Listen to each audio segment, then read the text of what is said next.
This is One Avenue, a space for your news, views, reviews, and much more. Welcome back to the space, all hopeful people. Thank you very much for supporting the channel. And if you are new here, don't forget to subscribe to the channel, like and share the content. Turn on your post notification bell so as you drop a content, it will be instantaneously available to use. Welcome back all loyal and hopeful people. In today's views on the Avenue, we will be looking at Prime Minister Andrew Holness' New Year message that he delivered to the nation. So my people, get into it and hear what this man got to say. And my people, give thanks for your support throughout 2024, and I wish you all a prosperous and blessed 2025 with peace and happiness and prosperity within your homes and in your doings. So my people, let's get into it and hear what this man got to say. And in the meantime, my people, don't forget to leave your views and comment in the comment section below. And if you are new, you're welcome to this. Don't forget to like, share, and subscribe to the channel. So my people, let's get into it. As we welcome 2025, all the new opportunities and possibilities it promises, we give God thanks for sparing our lives to see yet another year, and we spare a thought for those who left us in 2024. 2024 tested our resilience, but it also revealed our strength. We faced challenges with courage and celebrated achievements with pride. Category 4 Hurricane Beryl badly damaged southern parishes.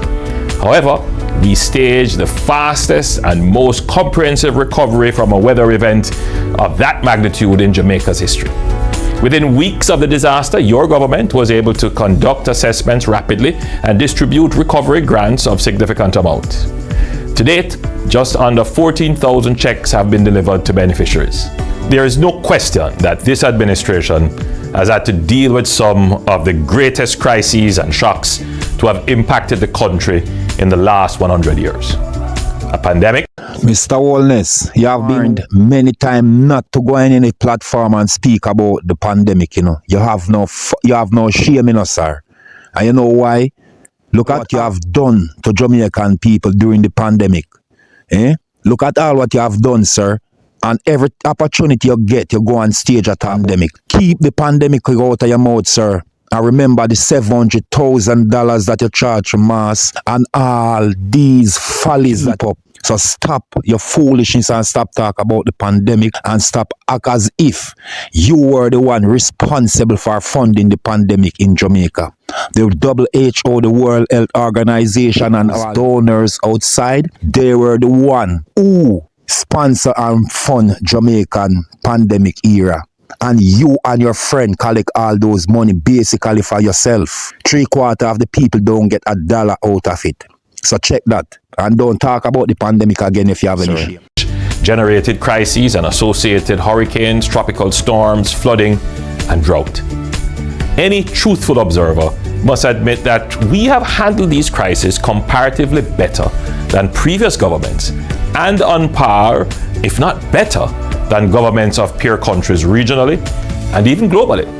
Mr. Holness, this is 2025. You really, in your New Year message, these are the things you really took to the stage and speak, sir. Mr. Holness, there is no country in the Caribbean that Jamaica can compete with at this moment economically and otherwise that you are speaking of, because Jamaica is one of the least productive islands in the Caribbean, just above it. And you are acting as if only since 2024 or since 2016 to 2024 we have drought, hurricane, and tropical storm and flood. These act of nature, sir. So stop use these things as excuse for the failure of your government. You get it? What you need to do is get yourself together and prepare yourself to get the heck out of the parliament, because you are. We can be certain that 2025 will bring its own set of multiple, frequent, intense, and overlapping crises and challenges as global temperatures continue to rise, wars continue to drag on,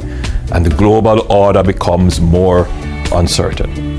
Rest assured that your government is preparing, constantly improving, and learning from every challenge to develop smart, caring, and sustainable responses. Early this month, I will receive the Disaster Risk Management Review Report, which I commissioned after the passage of Hurricane Beryl. This will form the basis for a complete overhaul of the disaster preparedness and crisis management apparatus of government. The lesson we take away from the 2024 chapter in our journey is that we must be ready for the next external economic shock, geopolitical crises, pandemic, or natural disaster. We have had several significant achievements in the 2024 chapter. Notably, the strategy of long-term investments in equipment, personnel, intelligence, and leadership in our security forces is paying off handsomely. Serious crimes are down approximately 14%, and murders are down approximately 18%, the second consecutive year of reduction. Our economic performance continued to be strong. Unemployment declined to the lowest in our history. Inflation declined well within the targeted band of 4 to 6%. Interest rates have come down steadily. Our dollar has been trading stably over the past year, and our national debt to GDP ratio is set to fall below 70%. This is the lowest in over 30 years. Listen this now. You see, like how you want to focus on the 30 years, basically you're saying from 1994 to 2024. So out of 30 years span, I'm going to say this. I'm going to just bring it down closer because you're trying to play a diversion and a distracting form of gaming about. Watch this. You see, out of the 30 years, you see the 9 years that you are in power is the worst time of Jamaican life they have ever encountered under leadership by a government. You are the worst thing, sir. Every basic commodities for the common man, the price are doubled or they are tripled, sir. So you are doing so good with every other else thing, while what you should be doing for the people, you are not. So where are you doing anything, and what are you doing to benefit the people, the common man, Mr. Holness? Come on, man. Stop these mumbo jumbos and this foolishness that you're carrying on with, and just do the right thing. You see how much warning you get? Seem so stubborn and so hell-bent on your own ego that you don't think the common man in the population can give you any direction. And I think a true leader is one who willing to listen. Don't. Our infrastructure program for highway construction, water supply, broadband, parks, housing, hospitals, health centers, police stations, fire stations, and urban centers is incomparable to any other era in Jamaica's independence. Mr. Holness, believe me, when you speak like this, you sound like Christopher Columbus. And let me explain. Remember, Christopher Columbus came to Jamaica and saw people here, you know. And yet still in history, they told us in Jamaica, when you discovered something, that means you are the first to put every other things in place. But you seems as if when you become the government in Jamaica, there weren't any institution whatsoever to run the country. It seems like it's a new country and some new people you come create, you and your friends them. And I just want to ask you this. Being the Prime Minister, isn't it your purpose, and isn't it your duty to do these things that you're bragging and boasting about never happened in the independent history of Jamaica? Brother, for you to become a man, you benefit from all those institutions that were there before. The schools, the nursing, the clinic, the police, everything that were there before, Mr. Holness. So it is just right if you Prime Minister and you fix up some things and you put some new things in place where they are not and where they are needed. Simple. There is no need to be bragging and boast like the money to do these things, they are coming from you and pocket. It is the people who are doing these things, bro. It is the people who are doing these things, not you and your friends. You are just the Prime Minister who the people choose to do these things. So get it right. Our social setups have been significantly increased in terms of resources, up to 30% targeted to the most vulnerable. We have more than doubled the minimum wage, further increased the income tax threshold, executed the first ever reverse tax credit give back, and we have increased the pay of public sector workers by over 200 billion Jamaican dollars. These achievements are phenomenal and uncontestable. However, we also hear and pay close attention to the feelings and realities of many Jamaicans who have suffered through the global spike in inflation over the last 3 years due to the COVID pandemic and the supply chain shock. Food, electricity, transportation, medication, and other basic amenities have become unaffordable for many. I hear your cry regarding the cost of living.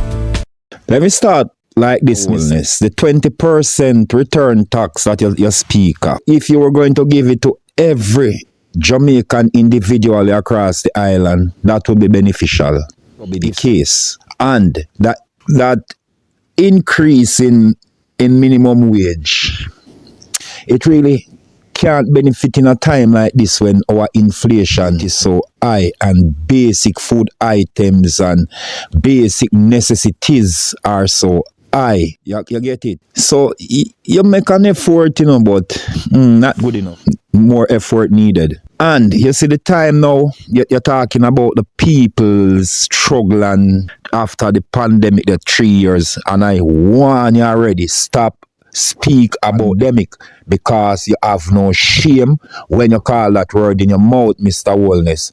You blame the Jamaican people for spreading the pandemic. You treat the Jamaican people so badly during the pandemic, Mr. Holness. Remember that. You get it? So you don't supposed to speak about it, bro. You see it? And during that period of time when Jamaican people are struggling and suffer so much, you take the time out when you struggle for the people affairs. You take the time out and you open how much companies and you open much a bank account, 28 bank accounts you have running. You even open bank account without money. All the time, if you got thief all charity money, Mr. Holness, which the FU did even use the charity money why you thief, and help somebody and use it, help the people, It would have even better. Why you not look at it that way when you come at these things? Brother, we don't forget what you have done. You are just a spoil piece of goods and we are tired of you and you need to go.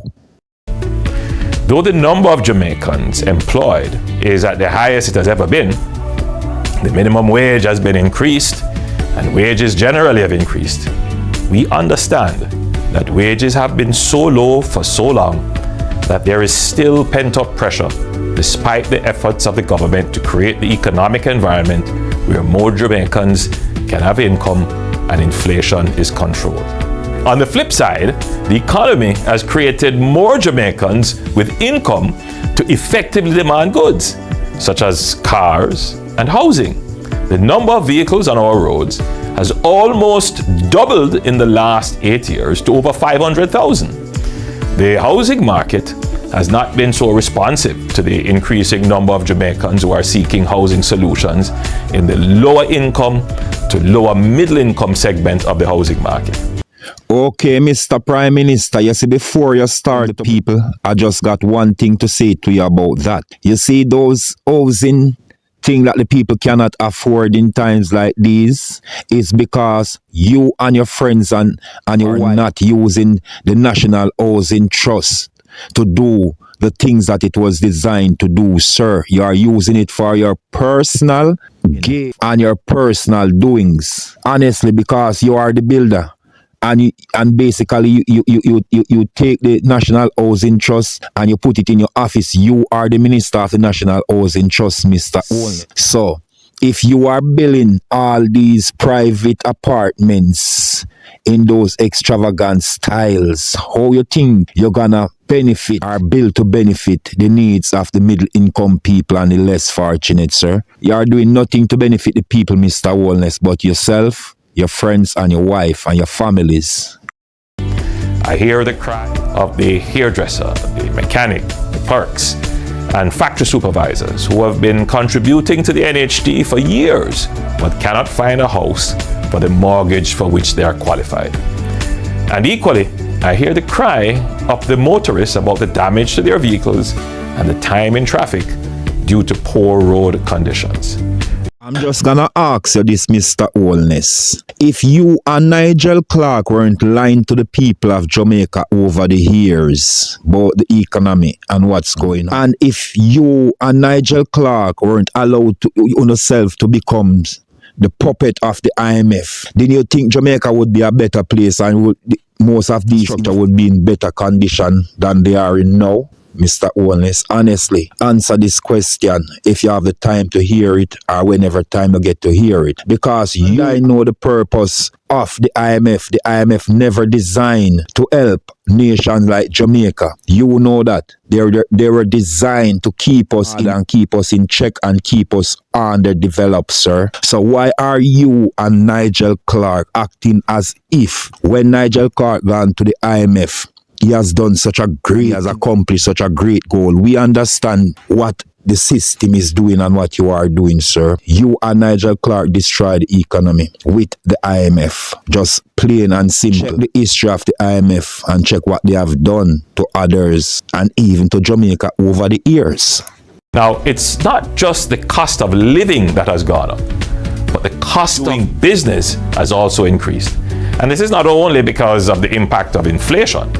Much of the increased cost is the cost of government regulation, some imposed by international obligations, but much of it is caused by the inefficient and antiquated government bureaucracy. I hear the cry of the small business and medium-sized business owners who are struggling under the heavy weight of bureaucracy.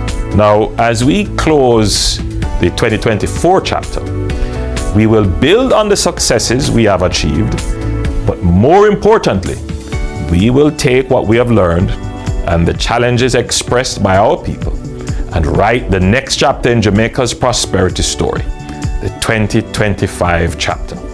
This year, as I've already signaled, the government will pivot to a laser focus on growth. Growth is important to increase revenues and income, but more important, increasing output efficiently can reduce the cost of the output to you, the consumer. This is particularly true for agriculture.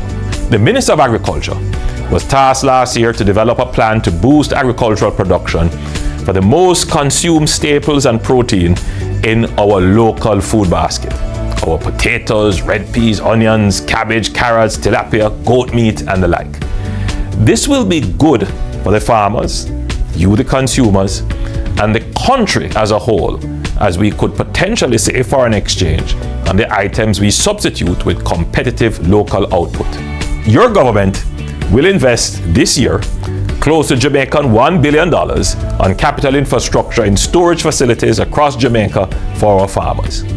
The Southern Plains Agricultural Development Program between Clarendon and St. Catherine will irrigate 1,400 acres of land, which will be commissioned this year. The Essex Valley Irrigation Scheme between Manchester and St. Elizabeth will bring on stream another 2,600 acres of land, and we will break ground for the Pedro Plains Irrigation Scheme, the largest irrigation program in Jamaica's history, to bring a further 6,000 acres of land into production, which will take water from the Black River to our most arable agricultural areas.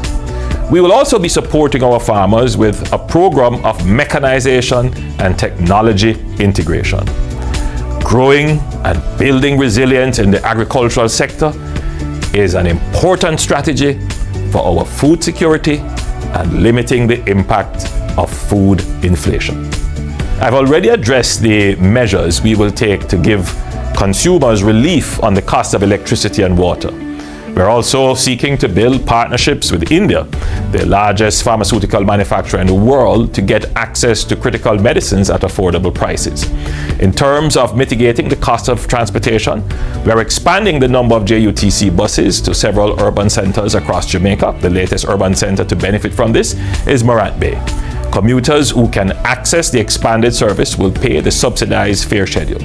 We're also working diligently to develop the rural school bus system, which will significantly cut the cost of transportation to rural households. Yes, my people, hear what this man got to say, That's all for now, So my people, leave your views in the comment section below, you know. And if you are new, you're welcome to the space. Don't forget to like, share and subscribe. And my people, that's all for now. Catch you in the next one. I'm out. Thank you for watching. Peace.